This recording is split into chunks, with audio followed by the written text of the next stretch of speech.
Well, hello everyone. Welcome back to RaceWeek for the 18th installment of the Midweek recap here on RaceWeek. Before we go in, we dive into what we are going to talk about today. We are going to, firstly, I need to mention, make sure you visit the website at raceweekblog.com. Make sure you follow us on Twitter at raceweek_show. This account is back up and running after that disgrace from Twitter from the past few weeks.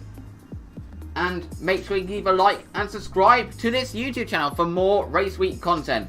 So, without further ado, let's go in to the news.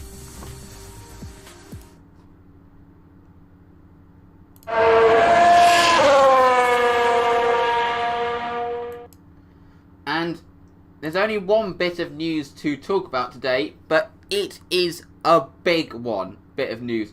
That next year, Saudi Arabia will be joining the Formula 1 calendar, hosting a race around a street circuit in the city of Jeddah. Now, the layout has not been confirmed yet, but this means that providing we get all the 22 tracks that were supposed to host a race in 2020 on the calendar in 2021, that the calendar will be up to 23 races, which is going to be quite a big calendar for Formula 1. It's going to put quite a burden on the teams, it can be said. Now, there has been a little bit of controversy about Saudi Arabia hosting a Grand Prix because of the fact it's not really a country where Formula 1 is seen as that big, and also their human rights records as well. There's been a bit of controversy about the country hosting a Formula 1 race. But you have to remember, we were saying the same things about Baku before that entered the calendar, and that track turned out to be really exciting, and people now want it to stay on the calendar forever. But I think part of the reason that people are quite unhappy is the fact that there are many markets, such as, for example, Germany, that look like they are going to miss out on having a Formula 1 race next year, whereas other markets that don't have as much priority, when it don't have as much of F1 doesn't have much of a footprint, are getting to host a race. I mean, that I can see. I mean, obviously the likes of Germany should have, considering how big Formula 1 is, should have a race. So that on one hand. On the other hand, though, if a track is good, then it deserves to be on the calendar. But we have to see, we have not seen the layout yet. If it's a good layout, then people will obviously warm to this. But if it's not a good layout, then people obviously want it off the calendar. But that is the only bit of news that is to talk about. But it is a big piece of news, because that means we're up to 23 races next year. And it's going to, which could be quite a big calendar.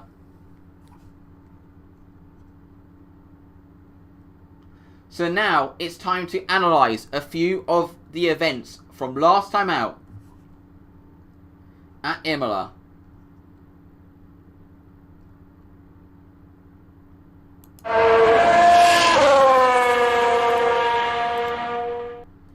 So, starting off with the Imola circuit, and despite the fact that it didn't offer the best racing on the calendar, it being on the calendar this year has been quite well. Its addition, just like the other circuits unexpectedly hosting a Grand Prix this year, has been well received amongst Formula 1 fans, and particularly watching modern cars go around this circuit was quite a spectacle, particularly in the middle sector such as Acqua Minerale. And I know this is obviously not an ideal situation for Formula 1, but with obviously having to cancel a lot of races with COVID, But they have truly, it can be said, they have truly made the best of it by the way that they have included all of these races that they would not have thought to include, but when their thoughts turned away from what races can make us the most money to we need to get races completed no matter what, then they obviously went to some classic European tracks. And we saw it with Mugello, we saw it with Portimao, we saw it with the Nürburgring, and now at Imola we were treated to quite a spectacle, seeing Formula 1 cars wind their way around the town of Imola. I mean, I do really like the Imola setup, the fact that it's a circuit that goes around the town rather than is its own ground. For the fact that there are like the weird setup, such as there being houses and public roads inside the circuit. And, I mean, imagine living in those houses. I wish there were more circuits like this that just simply go around a town, because that means the races are brought more to the people.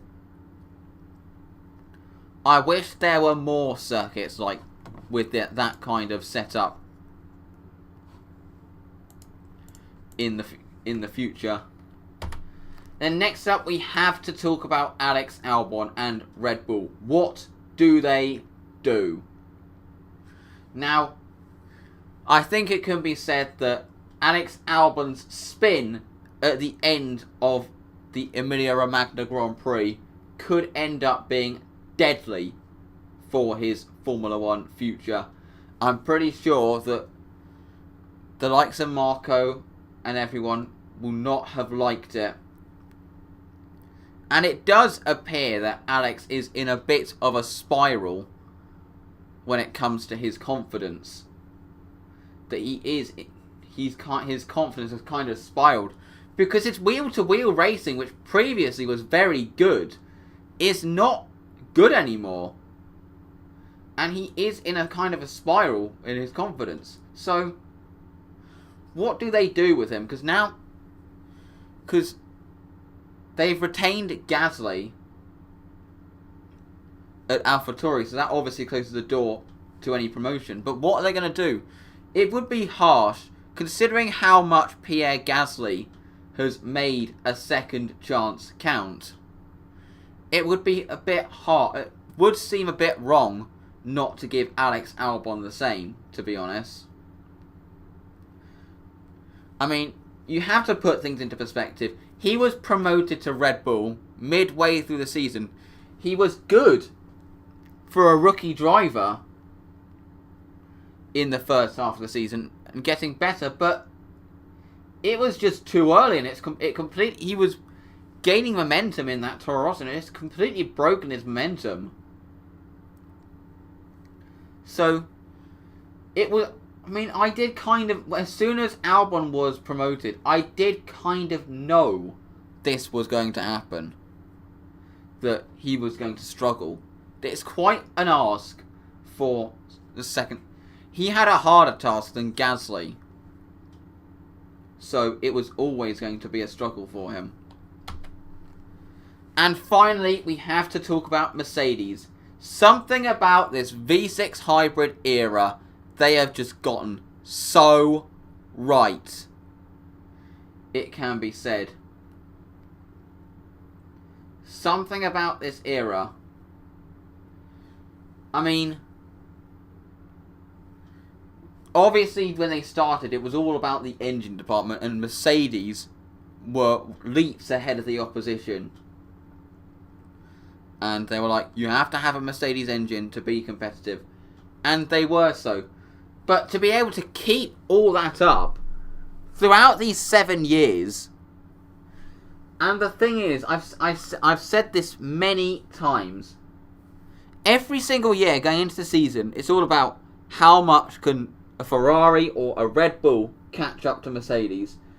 But people forget about the fact, and are certain that they will, but they forget about the fact that Mercedes are improving too.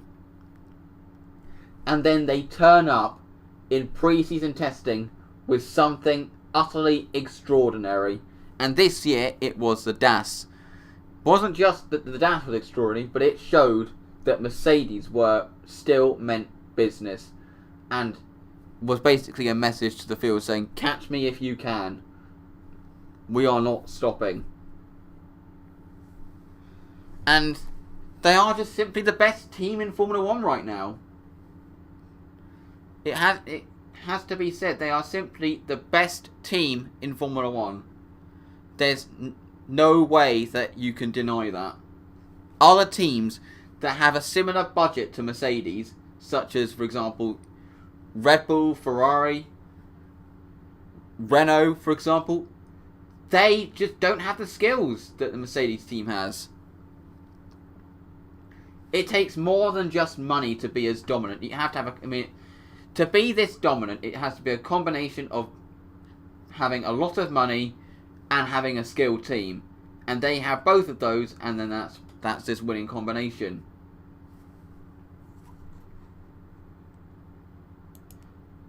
So now it's time to talk about the championship standings after this race.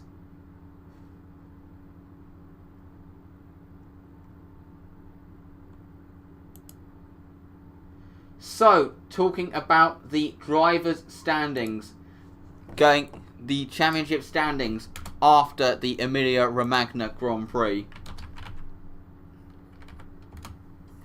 And Lewis Hamilton has a solid lead in the drivers' standings, and there is a good chance he could clinch the championship at Istanbul Park. If he extends the gap to 93 points, right now it is 83. Right now it's 83, then... well, it's 85 points, then he has to extend it by 8 points back to... well, Valtteri Bottas... hang on. He needs a gap of 73. Valtteri Bottas... got the maths a bit wrong, has to close by 13 points to be able to close the gap, to be able to take the title. 12 points more like, to be able to take the title to Bahrain. So that means, I believe, if my maths are correct, that a second place will be enough to secure it. A second place will be enough. So, there is a good chance that he could clinch the title. What Bottas really needs is either Hamilton to have a mechanical failure or Verstappen to get in between the two of them to be able to win this championship. Max Verstappen is not out of the race for second place, to be honest, but it's these retirements that he had in Austria and the 3 Italian rounds that have been what has stopped Verstappen, what has meant that Verstappen is below. He's driving really well. Daniel Ricciardo is starting to extend his an authority onto 4th place in the standings, ahead of Charles Leclerc in 5th. Then you have Sergio Perez in 6th, Lando Norris in 7th. Then you have Carlos Sainz Jr. in 8th place, ahead of Alexander Albon and Pierre Gasly in 10th. Then you have Lance Stroll, Esteban Ocon, Danny Kvyat, Sebastian Vettel. Danny Kvyat moves up to 13th after his podium. Then you have Nico Hulkenberg, Kimi Raikkonen, Antonio Giovinazzi, Romain Grosjean, Kevin Magnussen, and Nicholas Latifi and George Russell, who just missed out on that first point after crashing under a safety car. It seems that George Russell is going to use this as a character building exercise, and when you look at the other drivers that have done a similar mistake, he is not in bad company in that regard, because we've seen the likes of Hamilton, Vettel, and even Michael Schumacher make a bit of a silly mistake under the safety car in their initial days in Formula 1. And that's why part of the reason why the likes of Lewis Hamilton confided in him and said everyone makes mistakes happen.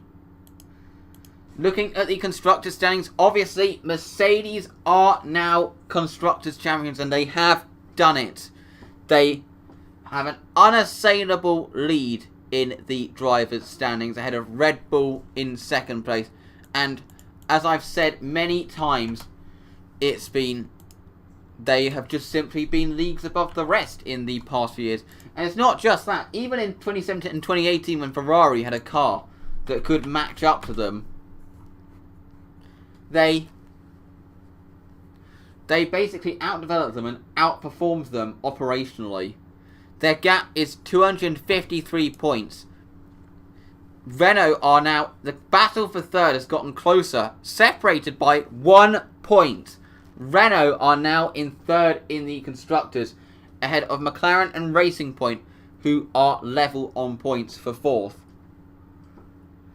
This is going to be a very close battle going in for the remainder of the season, which really could go either way. Then you have Ferrari in sixth. AlphaTauri are still bearing down on them. With Gasly's retirement, they'll be ruining the fact that they lost a big opportunity to get ahead of them. Then you have Alfa Romeo in 8th, who scored more points. They are pulling away from the likes of Haas and Williams, who are still the backmarkers. Now, it is time to go into your Race Week Moments of the Week.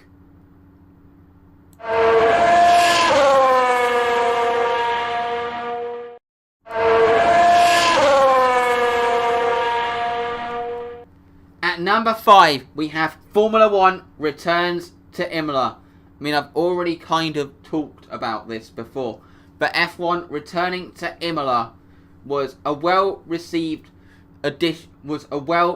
return, as I said earlier, and it's really good that F1 is getting the opportunity to race at these tracks, and we get to see how modern cars handle around these tracks.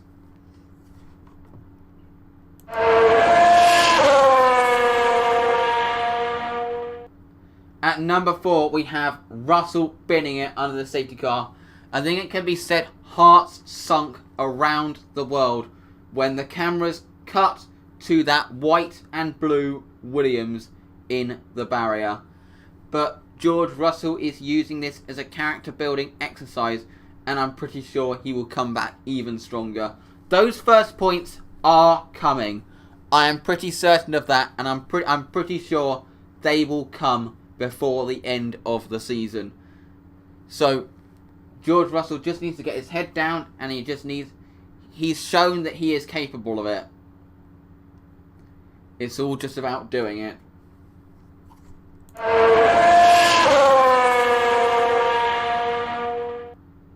At number 3, we have AlphaTauri on the rise. They had a great weekend pace-wise at Imola, but it was such a shame Pierre Gasly could not make the most of it on Sunday, that his car let him down. But Danny Kvyat still managed to get a really good result for the team, and he finished in 4th place, almost got the podium. I mean, Pierre Gasly could well have been on the podium. So, but AlphaTauri are a team on the rise, and it'll be interesting to see if they maintain that going into Istanbul.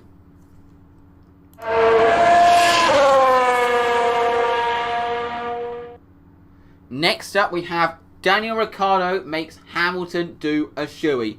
Daniel Ricciardo, I said that Nürburgring would not be his last podium of the season. And Daniel Ricciardo making... This time, he remembered to do a shoey. And not just that, he managed to get Lewis Hamilton, of all people, to do it. And Lewis Hamilton had previously said he would never do it. It was quite an interesting moment that people found quite funny, to be honest. But it's good to see that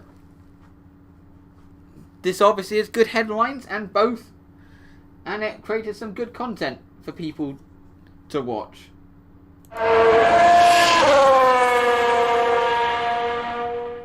And at number 1, Mercedes, 7-time Constructors Champions. Well, I have said all I needed to say about Mercedes, and they have truly deserved every one of their Constructors Standings Championships because they have simply been better than everyone else. So that is it from the midweek recap.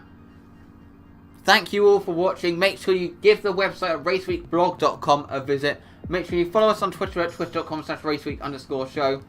And subscribe to us, this YouTube channel, for more Race Week content. Thank you very much for watching. And we will see you soon for the next Race Week live show. Goodbye.